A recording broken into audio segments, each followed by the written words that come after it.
simply because wala rin kaming makita.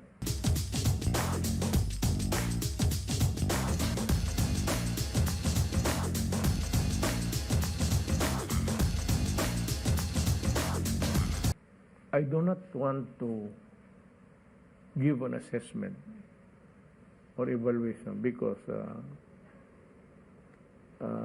may mga projections kami about this man. Pero noon pa sinabi.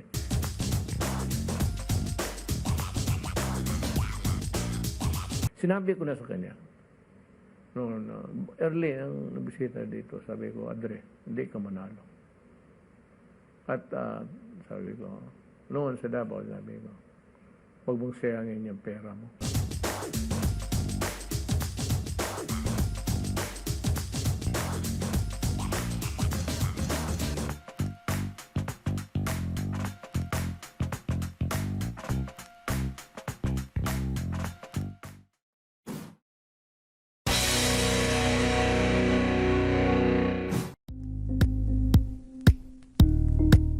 Thank you for watching Politico TV. Please like and subscribe to our channel for more videos.